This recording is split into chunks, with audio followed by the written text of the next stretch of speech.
সম্মানিত ভাইরা, আমরা শুনতে এসেছি মহাবিশ্বের মহাবিশ্বয় আল কোরআনে কারীম। ঠিক কিনা বলেন? ঠিক কিনা? এই কোরআনে কারীম যত শুনব তত নতুন মনে হবে। সুবহানাল্লাহ বলেন। আল্লাহ নবী সাল্লাল্লাহু আলাইহি ওয়াসাল্লাম বলেছেন, লা তুহসা আজাইবুহু ওয়ালা তুবলা গরাইবুহু। এই কোরআনের আশ্চর্যকারিতা, বিস্ময়কারিতা কোনোদিন শেষ হবে না। সুবহানাল্লাহ বললেন না? এই কোরআনে কারীম কোনোদিন পুরাতন মনে হবে না। যত পড়া হবে, যত আলোচনা হবে, শোনা হবে, তত নতুন মনে হবে। ঠিক কিনা? এই কোরআনের আলোচনা যত বাড়বে, বাতিল শক্তি হৃদয় তত কেঁপে উঠবে। ঠিক কিনা? এই কোরআনে কারীমের ব্যাখ্যা বিশ্লেষণ যত হবে, তত নব্য ফেরাউনরা গা মুড়ি দিয়ে ভারতের ময়দানে পালিয়ে যাবে। ঠিক কিনা বলেন? প্রিয় ভাইয়ের আমার, এই কোরআনে কারীম ও ইসলাম হলো চারা বীজের মতো। সুবহানাল্লাহ বলেন। কোরআনে কারীম ও ইসলাম চারা বীজের মতো। চারা বীজ যেমনি ভাবে জমিনের ভিতরে গেড়ে দিলে দুপাতা ফেরে জমিনের উপরে উদ্গত হয়ে যায়। ঠিক কিনা বলেন? চারা বীজ জমিনের ভিতরে গেড়ে দিলে দুপাতা ফেরে উদ্গত হয়। ঠিক কিনা? প্রিয় ভাইয়ের আমার, এই কোরআনে কারীম ও ইসলামকে আলেম ওলামাকে বাংলার জমিনে যারা দাবিয়ে দিতে চেয়েছিল, তারা আজকে বাংলাদেশে আসে না, অন্য কোনো জায়গায় পালিয়ে গেছে। ঠিক কিনা বলেন? কোরআনে কারীমকে যারা দুনিয়ার বাংলাদেশের জমিনে দাবিয়ে দিতে চেয়েছিল, তারা আজকে বাংলার জমিনে নাই, বরং কোরআনে কারীম এবং আলেম ওলামা জেগে উঠেছে। ঠিক কিনা বলেন? কোরআনে কারীম এবং ইসলাম তো টিউবের মতো। টিউব যেমন পানিতে যত ঠাসিয়ে ধরবেন তত ভাসিয়ে উঠবে। ঠিক কিনা বলেন? প্রিয় ভাইয়েরা, আমরা হলাম মুসা আলাইহিস সালামের উত্তরসূরি। ফেরাউন যেমনি ভাবে মুসা আলাইহিস সালাম এবং তার দলবল, তার সাহাবায়ে কেরামদের নীল নদ সহ সেই লোহিত সাগরে যখন দাবিয়ে দেওয়ার জন্য, পানির মধ্যে ঠাসে ধরার জন্য ষড়যন্ত্র করেছিল, আল্লাহ রাব্বুল আলামিন সেই ফেরাউনের ষড়যন্ত্র চুরমার করেছিল না করে নাই? চুরমার করেছিল না করেন নাই? মুসলমান কথা বলতে হবে। তারা কি পেরেছিল সেই লোহিত সাগরে মুসলমানদেরকে, মুসা আলাইহিস সালামকে সেই সমুদ্রের মধ্যে, নীল নদের মধ্যে বা লোহিত সাগরের মধ্যে ঠাসিয়ে ধরতে পেরেছিল? ইসলাম এবং কোরআন হলো টিউবের মতো, যত ঠাসিয়ে ধরবেন তত তারা পানির উপরে ভেসে উঠবে। ঠিক কিনা বলেন? সম্মানিত ভাইরা, যারা পানিতে চুবিয়ে মারতে চেয়েছিল, ওরাই পানিতে চুবিয়ে মরেছে। ঠিক কিনা বলেন? যারা বাংলার জমিনে আলেম ওলামাদেরকে বাংলার পদ্মায় ডুবাতে চেয়েছিল, যমুনায় ডুবাতে চেয়েছিল, ওরাই পানিতে ডুবিতে মরেছে। ঠিক কিনা বলেন? প্রিয় ভাইরা, অতএব ভয় নেই। ভয় আছে? আমরা কোরআন শুনতে এসেছি। বলেন তো কি শুনতে এসেছি? কোরআন শুনতে এসেছি। রাগ করলেন মনে হয়? রাগ করলেন? প্রিয় ভাইয়ের আমার, আল্লাহর কোরআন আমরা মুক্ত হৃদয় নিয়ে কথা বলবো এবং শুনবো ইনশাআল্লাহ। আসুন আমরা সংক্ষিপ্ত পরিসরে একটু কথা বলতে চাই, আমাদের হাতে অত্যন্ত সময় কম হবে। সকলে একটু মহান রবের কাছে আমরা আশ্রয় প্রার্থনা করি। সকলে পড়েন, আউযু বিল্লাহি মিনাশ শাইতানির রাজিম। বিসমিল্লাহির রাহমানির রাহিম। কুল কুনতুম তুহিব্বুনাল্লাহা ফাত্তাবিউনি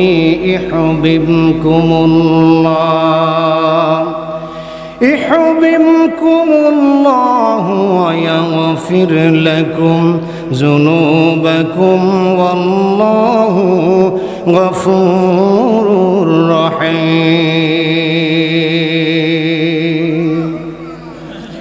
মহান রব বলেন, নবীজি আপনি বলে দিন, ও দুনিয়াবাসীরা শোনো, তোমরা যদি আল্লাহ রাব্বুল আলামিনের ভালোবাসা পেতে চাও, তাহলে তোমরা আমি নবীর অনুসরণ করো। যদি তোমরা আল্লাহর ভালোবাসার পাওয়ার আশা নিয়ে আমি রাসূলের অনুসরণ করো, আমার অনুকরণ করো, লাভ হবে দুইটা।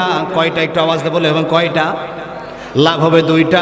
আল্লাহ রাব্বুল আলামিন বলছেন, নবীজি আপনি বলে দেন আপনার উম্মতেরা দুনিয়াবাসী যদি আমি রবের ভালোবাসা পেতে চায় তাহলে আপনার যেন তারা অনুসরণ করে। যদি আপনার অনুসরণ করে নবী আমার পক্ষ থেকে দুইটা পুরস্কার আপনার উম্মতের জন্য ঘোষণা দিয়ে দেন। আবার ভাইয়েরা, আল্লাহ রাব্বুল আলামিন বলছেন, ও নবীজি পুরস্কার হলো ইহবিবকুমুল্লাহ। ওরা যে ভালোবাসা পাওয়ার আশা নিয়ে আপনার অনুকরণ শুরু করে দিল, আমি আল্লাহ কথা দিলাম আপনার অনুসরণ যদি তারা করে আমি আল্লাহ তাদেরকে ভালোবাসা আরম্ভ করে দেব।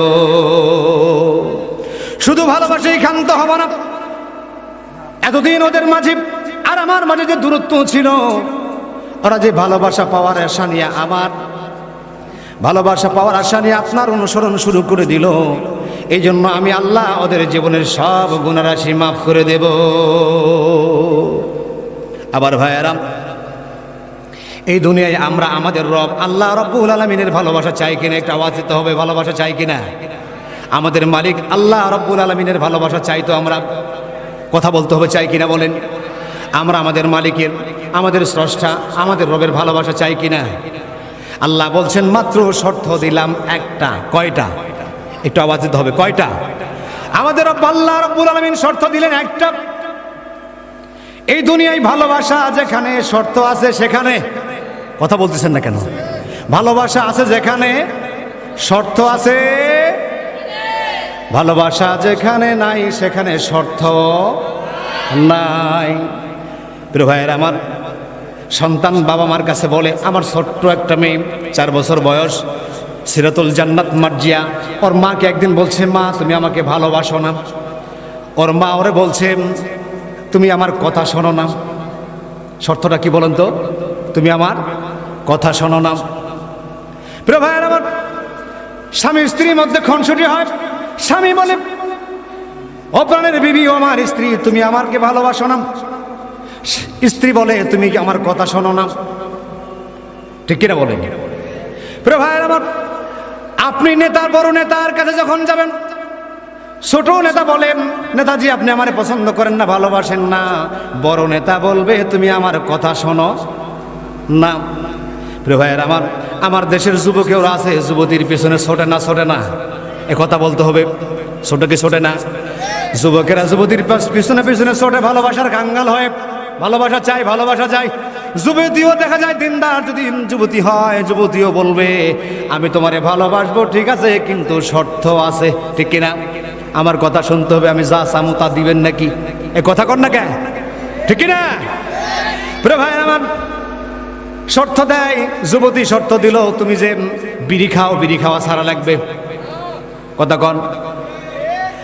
বিড়ি খাওয়া ছেড়ে দিল, যুবতীর ভালোবাসা পাওয়া দরকার। ঠিক কিনা?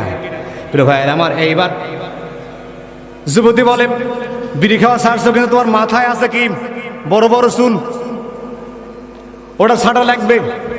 কই ছাড়লাম, ঠিক আছে, তোমার জন্য যত শর্ত দিবে সব ছাড়তে আমি রাজি আছি, কিন্তু তোমার ভালোবাসা আমি চাই। কথা কোন? ঠিক কিনা? প্রিয় ভাই আমার, এইবার যুবক যায়, গামলা কাটলো, চারদিকে শেষে দিল, দিয়ে মাঝখানে চুল রেখে দিল। কথা কোন? ঠিক কিনা? এরকম যুবক মনে হয় বাংলাদেশে নাই, আপনাদের এই এলাকায় নাই, আমাদের সব বদল গেছে, নৌকা আছে। দেখবেন 2 ধার শেষে দিছে, মাঝখানে গামলা দিছে, দিয়ে করে কি সেটা দিছে। এরকম আছে না নাই? যুবতী দেখে বলে, তুমি এটা কোন কাটিং কাটছো? তোমার সাথে আমার ভালোবাসা হবে না। তাহলে কি করো? তুমি সুন্নতি কাটিং কাটো, তাহলে তোমার সাথে আমার ভালোবাসা ভাব বিনিময় হতে পারে। ও সৈয়দপুরের মা বোনেরা, তোমরা যদি ইচ্ছা করো আমার যুবকদেরকে ইসলামের পথে আনতে পারবা ভালোবাসার মাধ্যমে। ঠিক কিনা বলেন? আমি আগেই বলে দিই ভাইরা, ভালোবাসা জায়েজ করছিলাম। অবাধ ভালোবাসা নিশ্চয় হারাম, নিয়ন্ত্রিত ভালোবাসা কিন্তু জায়েজ। যেমনি নিয়ন্ত্রিত ভালোবাসা, স্বামী স্ত্রীকে ভালোবাসবে, সন্তান বাবা মাকে ভালোবাসবে, বাবা মা সন্তানকে ভালোবাসবে। ঠিক কিনা বলেন? ভাই বোনকে ভালোবাসবে, বোন ভাইকে ভালোবাসবে, দাদা নাতিকে ভালোবাসবে। যেরকম ঠিক কিনা? এই নিয়ন্ত্রিত ভালোবাসা জায়েজ, কিন্তু অবাধ ভালোবাসা হারাম। যে কথা বলছিলাম ভাইয়েরা আমার, ভালোবাসা যেখানে শর্ত আছে সেখানে আমার আল্লাহ রাব্বুল আলামিন ডাক দিয়ে বললেন, নবীজি আপনি বলে দেন, কুল ইন কুনতুম তুহিব্বুনাল্লাহ ফাত্তাবিউনি ইউহিব্বুকুমুল্লাহ। নবীজি আপনার উম্মতদেরকে আপনি জানিয়ে দেন, ওরা যদি আমি আল্লাহর আমি রবের ভালোবাসা পেতে চায়, আপনার যেন তারা অনুসরণ, কথা বলতেছেন, ওয়াজ বুঝতেছেন তো? ওরা যদি আমি আল্লাহর ভালোবাসা পেতে চায় তাহলে তারা যেন আপনার অনুসরণ। মাত্র শর্ত কয়টা? শর্ত কয়টা? একটু আওয়াজ দিয়ে বলেন, কয়টা? একটা।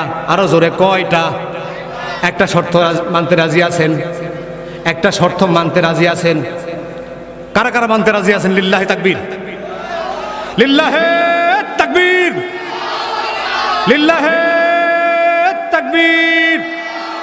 আল কোরআনের আলম, আল হাদিসের আলম, লিল্লাহে তাকবীর। মাত্র একটা শর্ত যদি আপনি মানতে পারেন, আমার আল্লাহ রাব্বুল আলামিন কথা দিলেন, ও দুনিয়ার যুবকেরা শোনো, দুনিয়ার মানুষেরা শোনো, আমি আল্লাহ রাব্বুল আলামিন তোমাদেরকেও ভালোবাসা দেব। প্রিয় ভাইয়েরা আমার, একটু কান লাগান, দিলের কানটা ছেড়ে দেন। আমার প্রিয় ভাইয়েরা, শর্তটা কি? ফাত্তাবিউনি, আমার রাসূলের অনুসরণ করতে হবে, ঠিক কিনা বলেন? প্রিয় ভাইয়েরা আমার,